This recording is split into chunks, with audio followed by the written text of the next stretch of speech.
अस्सलाम वालेकुम। आज हम स्टार्ट करने जा रहे हैं सेकेंड ईयर फिज़िक्स का चैप्टर नंबर 1 जो कि है इलेक्ट्रोस्टैटिक्स।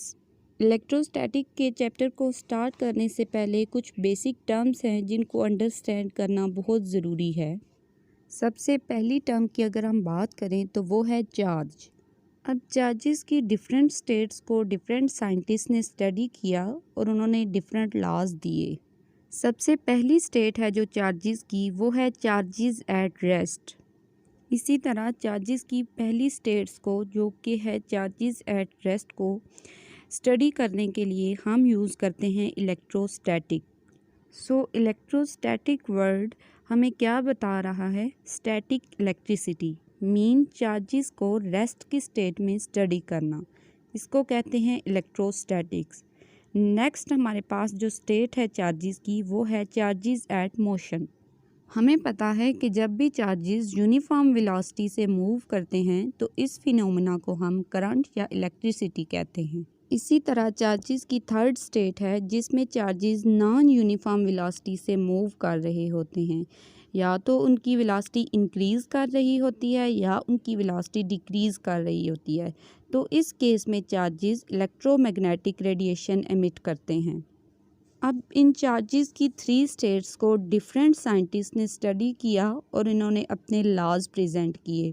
फॉर एग्ज़ाम्पल जो फर्स्ट स्टेट है चार्जेस की, चार्जेस एट रेस्ट, उसको स्टडी किया था कूलम्ब ने और उन्होंने कूलम्ब लॉ प्रेजेंट किया था जो हमें चार्जेस के रेस्ट के होने के बारे में इंफॉर्मेशन देता है।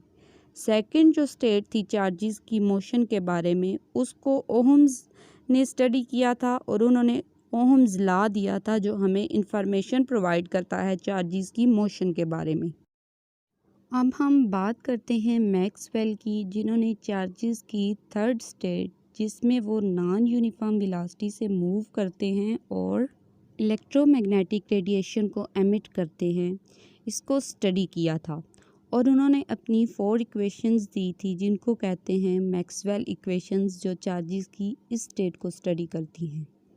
अब हम आते हैं चार्जेस की तरफ कि चार्जेस आखिर हैं क्या। Charge is an intrinsic property of particles. Particles की एक इंट्रिंसिक प्रॉपर्टी है जिसको हम लोग कहते हैं charge. Intrinsic mean by nature, so it's means particles के पास या चार्जेस के पास बाय नेचर प्रॉपर्टी है जिसमें वो एक दूसरे को अट्रैक्ट करते हैं या रिपेल करते हैं। चार्जेस को अट्रैक्ट या रिपेल करने की बेस पे हम इनको डिफ्रेंशिएट करते हैं कुछ नाम दे के, positive charge and negative charge. Positive charge और नेगेटिव चार्ज से क्या मुराद है? पॉजिटिव और नेगेटिव टर्म्स की इटसेल्फ कोई डिस्क्रिप्शन नहीं है, ये जस्ट चार्जेस को डिफ्रेंशिएट करने के लिए नेम दिया गया है। For example most fundamental particle electron पे नेगेटिव चार्ज है, इसी तरह प्रोटॉन पे पॉजिटिव चार्ज है।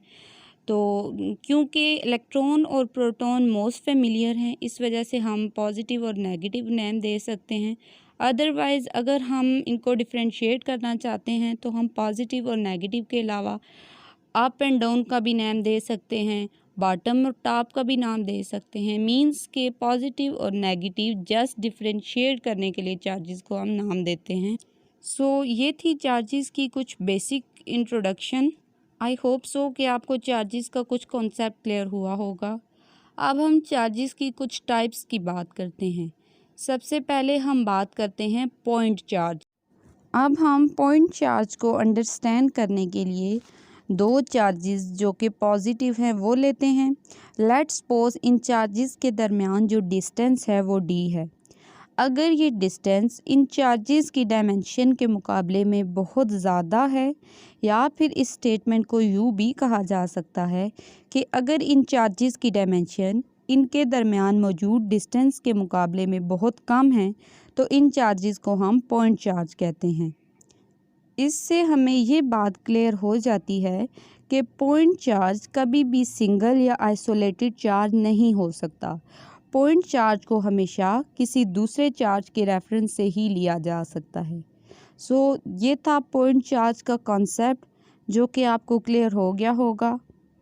इसके अलावा हमें पता है कि चार्जेस को कूलम में मेजर किया जाता है, इसलिए चार्ज का यूनिट कूलम और किसी भी पार्टिकल पे कम से कम चार्ज की वैल्यू होती है 1.6 × 10⁻⁻19 coulomb.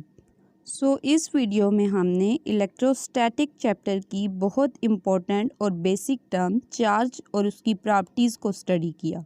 I hope so you guys will like my video. Thank you.